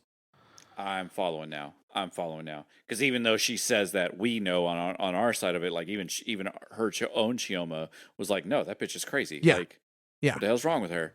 But she's so convinced of her own, genius, nobility, whatever, that she's like, oh well, my Chiyomi would be behind me. She'd support everything I did and everything I was thinking. I'm following, and so then again, by following that logic, she's like, well, if it doesn't do that, then this is all a facsimile. This isn't real. Like, Yeah. I need to go find the real one now. Like, okay. Yeah. So she's nuts. That's all it comes down to. Yeah, she's very self-important and nuts. And we see that same level of like god complex when she talks about, you know, traversal through other states of being are possible. I see that as traversal through the network. You know, Yep. you go from physical being to digital being, and then, you know, you're projected into a space within the digital space. I But she even says it's only traversal if the entity that is traversing is the quote unquote principal consciousness, is the most important or true, you know, entity that is Like the Maya traveling. Prime. Right. And so she's like, well, I can only travel through the network rather than be manipulated by the network because I'm the most important thing in the network. Is kind of how I read that. I see what you're saying. Yeah. Nope, I'm following. But yeah, so I mean, anytime you're dealing with Vex, shit gets difficult to Yeah. explain Yeah. and quantify. But yeah, so but we see this. This is her starting to go down that realm of like she is. I think she's the primary query. These facsimiles that she's having to deal with, the imitations, the doppelgangers, are the various chiomas she's chewing through at this Yep. point. Yep. But we have another log coming on the ship, which is personal log 31. It's kind of crazy. It's only been 31 days since she like woke up at this point. Uh, that all of this has happened, That's barely the end of like the third or fourth week right? of Act One. Yeah. But this log says this: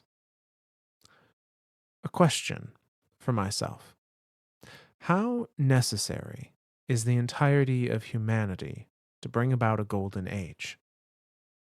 Were humans the part that made the original ones successful? Or was it the traveler? My research shows that numerous other species benefited from the traveler's presence, yet in the years following the collapse, humanity has lacked the ambition to reclaim what was lost. So did other species, of course, but human tenacity is our species' primary strength. Why not us? My hypothesis is that it is a true technological leap that hinders us. Perhaps when humanity sees what can be accomplished using a force that can reshape a planet itself, they will feel secure enough to turn to science once again. Naturally, few are capable of positive contribution to this work, but that will be manageable. We don't need a chorus to form a quartet. People of science, vigorous study, those are the future humanity needs. There are individuals that would meet qualifications, of course, and those who possess unique brilliance that is impossible to duplicate. What ease can we provide those careful few? How to best shape their world from the inside out? These are problems my Vex can alleviate. Why take risks with AI when a more straightforward force may be utilized to facilitate a civilization's rise? Related, research with my ally has proven the path forward. Radiolaria remains easiest. Its individual mines are simply so small. Although they are multitudinous, their connections make it simple. Other larger, more complex mines prove difficult for the time being, but I am not unfamiliar with the rigor of practice. I will delight in trial and error. Perhaps I've answered my question. The entirety is never necessary. The individuals that matter always are. And that's the end of that one. Dude, that's psychotic. Now she's doing selectioning of like, oh yeah, Selective you're important survival. enough. Yeah. Yeah, you're important enough to science. As soon as this paracausality phase gets, as soon as these guys are done with that bullshit, we'll go back to science, real science. No, that's not how this works. Oh. Paracausality is just a phase. Light and dark, who cares? It's whatever. It's a passing fancy. No, no, Maya, you're nuts. You have lost your mind. So as if we needed more supporting evidence, but yeah, Maya's a little full of herself, a whole lot of crazy. I mean, within a month, she's already gone on to the Yeah, idea of like, selective breeding and selectiveness of like, yeah, do you win this paracausality thing? Like, yeah, we'll use it to terraform planets. That's fine. That's a justifiable means there. But then after that, yeah, we're just gonna give it up. It's fine. yeah. Only those she deems being able to make a contribution to the whole are allowed to survive. This Is is crazy talk. nutters. This is Ted Faro. Yeah, yeah, Yeah. not that far Those off. those Horizon fans out there will get that one. But all right. Well, say looking at time and just content wise, I think that's probably where we're gonna end our episode. There is also the ship, which is the semitone shift, as well as the Ronin ghost shell. Those are a fun little story that we've kind of heard via the messages, the little transmissions every week about Saint and Osiris and kind of the starts of their relationship. But if you want to read how it all went down exactly, then you can look at those too. Yeah. All right. Yeah, Well, cool. That's it. That's the season. that's the season. See you next season. Like I said, we're definitely gonna have a little bit of a break in content after this one, just because we're getting hit with a lot of stuff all at once. So yeah, so we're not forgetting about you guys. We're not falling off the face of the map. We just need you guys to know like there will be a break. That's just it is what it is. Myth Yep. and I do this stuff for Myth and I like taking these breaks for our own sanity as well as like to enjoy the stuff that we have, and we don't like forced content, and so we're not going to do it. But let's do some shout outs. Absolutely. So, first one comes to us from Spotify comments, and they say, "I love your guys' content." Well, thank you. I was so excited when you started to talk about Mithrax and the lore card he's in, especially when you guys mentioned Nezarec being involved. I don't know if you guys remember, but at the end of Season of Plunder, using the relics, he performed the Dirge of Nezarec to make the Dark Tea. Cool ideas. Definitely some awesome stuff. Keep it up. Well, thank you. I do very very vividly remember that and going, there's nothing bad that could happen with this. Clearly, nothing wrong will happen in the future. Gathering an entity that's made of pure darkness, essentially, and boiling him down and drinking it. No, nothing bad could ever come of this. No, of course not. Of course not. But yeah, I am interested to see. It has to pop up at some point. It has to. Like That's what I'm saying. Like it's too. Again, like I said, we saw the net. Like I was amazed something didn't happen with Osiris during Lightfall with like yeah, Nezarec. Like I mean, Nezareth's like, my entity is inside you now. Your kidneys can only strain so much of me out of you. But maybe that's why he's more in tune with darkness powers. Like That maybe he might really be. can. Maybe that is the reason why he could wield strands so readily. I mean, us the Guardian, like we went through our '80s montage of us versus Ralph London. Was that the Rocky Four reference? Anyway, yeah, Yeah.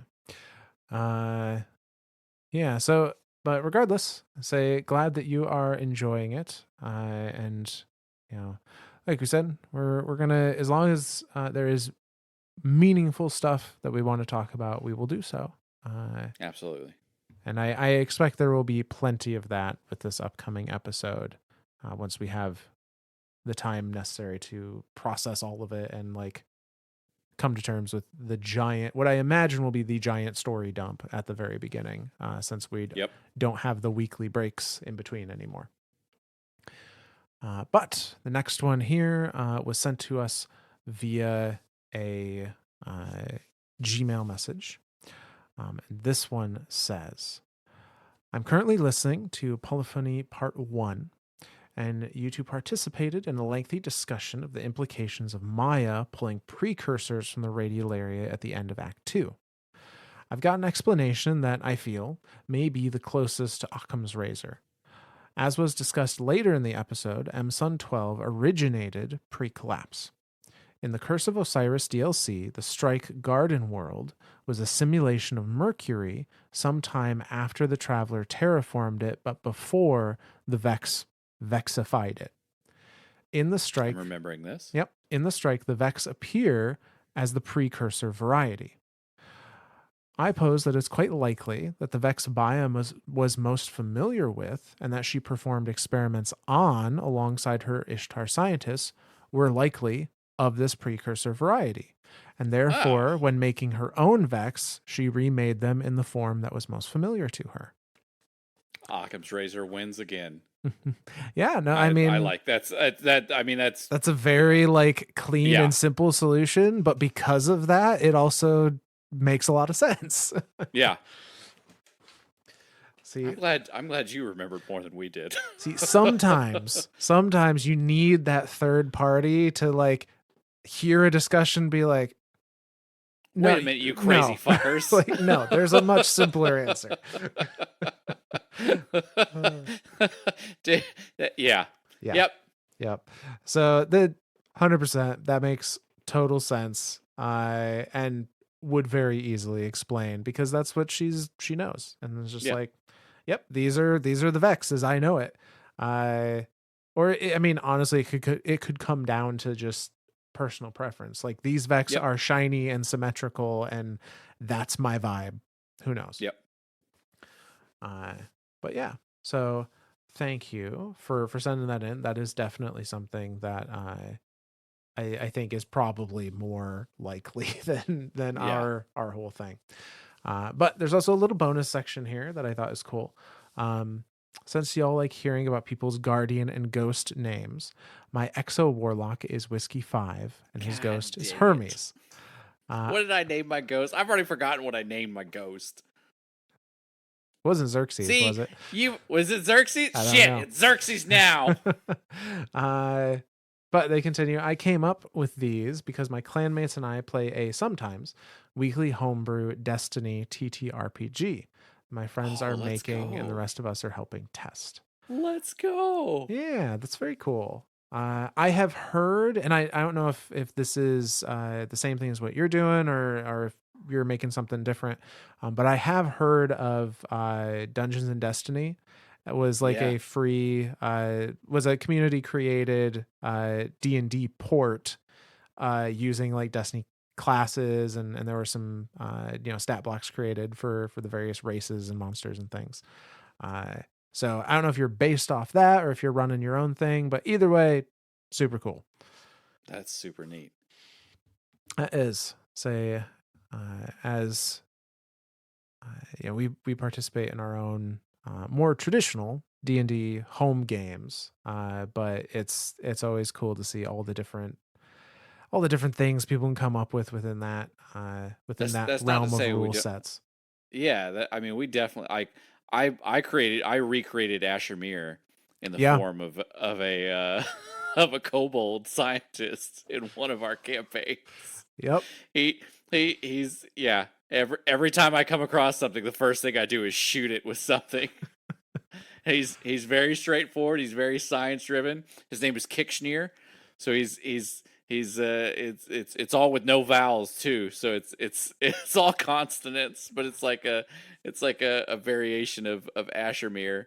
And so yeah, like I anytime I can poke Des, and we keep having these random things, and they're like, what if I had a little biometric thing that floated next to me because he's an alchemist. So I'm like, I can make a homunculi. Cool. Can I make a ghost? Like Myth shot that down real quick. He was like, now hold the fuck on here.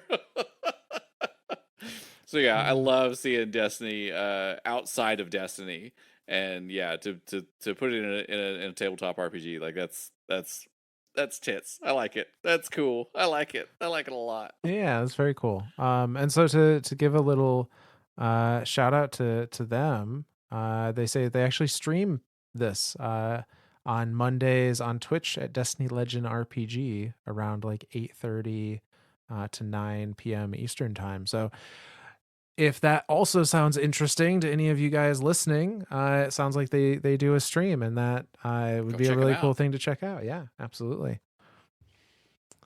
Well, alrighty. Well, and say I think that is going to do it for our shout outs this episode. I do want to mention his other. He's got another one here too, where he says finish the episode. One more wrinkle on that knot worm. Mm, Tyrannus, Riven's mate, is entombed in the Black Garden, so is also certainly linked in some way to the Vex network. And I mean, that's true. Yeah. to them they would see it as paracausality. I would think because I'm not we're not sure how Ahamkara magic works, but he Yeah. says in an even more amusing side note, there's a secret room behind him, and I keep forgetting about this, that led to a 3D built Ishtar Collective logo built out of Vex construct materials. I still think Proto Worm is a more interesting angle, but thought it was worth noting. I completely forgot about that extra room at the like you had to go through multiple weeks of the Wish Ender stuff Yep. for it, and then at the very end of it, there was an Ishtar Collective symbol, basically a 3D printed Ishtar Collective symbol inside that. So yeah, Yeah. It definitely does draw a idea that there's some connection to the Ishtar Collective in the Vex network and Tyrannus. But yeah, the question of paracausality does throw into like what would the Vex even think of an Ahamkara? How much could they comprehend, if yeah, any? yeah. Um, Could they simulate an Ahamkara? I don't think they could. That's what Like I'm saying. What is an Ahamkara to a Vex? Like, what is a worm god to a Vex? Could they simulate that? Like, they couldn't even simulate Oryx. They had to like make a little they had to make fake a Oryx. they made a non paracausal version. They made Arash, the Arash. original, Yep. Yep. before pre worm Oryx. Yeah. So yeah, I don't know that, but I think that is a very interesting piece that should be kept in mind. That like there was something there, unless it was just pure Easter egg, you know. Cuteness from Yeah, Bungie. like hey, Ishtar stuff coming up. Ishtar stuff in the VexNet. Go. But yeah, Like, no shit, it's in the VexNet. There's 227 versions of it in there. but yeah, definitely worth keeping in mind, and I will be very interested to see when the Vex become a prominent figure once more, if we see any connection pop up. Yeah. Alrighty, well, say with that then, well, this will be the end of our shoutouts for this episode. But if you liked what you heard and you want to support us in some way, leave a like on your platform of choice, tell a friend, just spread the word. It does a lot to help us out. And if you feel strongly enough that you want to leave a text review or a comment, you can do so, or you can reach out on Twitter at Myths and Stories. We're also on YouTube, youtube.com/@Myths and Stories. or you can send us an email, mythsandstories@gmail.com. Yeah. I don't know who to thank this week again. I keep running out of thank yous. That's what happens when you thank everyone all the time. You just run out of thank yous. So I guess I'll just do a general thank you to everyone. Thank you to all of our listeners. Thank you for being patient with us in random times where we have to take breaks, or anytime there is breaks in content. You guys are still sticking with us, listening to us. Some of you guys listening to us multiple times, which, oh my God, my wife doesn't even like that. She won't even listen to me one time. So multiple times is a miracle. But yeah, I definitely just heard her laugh from the other room. So yeah, thank you, all of you, for listening to us and just keeping us going for these last, what are we on, 3 years now, Myth? Like, Yeah, 3 years in December. We've really been chugging through this stuff. I love the content that we've created and that we've covered. And like I said, we're gonna keep doing it, but the pacing is gonna change a little bit now that Destiny's pace has changed. We're gonna have to evolve with it. So that's what we're doing. So yeah, but thank you all for sticking around and keep listening. We absolutely love it. Absolutely, thank you. Anything else, Myth? That's it. All righty. Well, then, from all of us lore daddies to all of you guardians out there, we'll see you next time. You found your people. Guardians do love their myths and stories.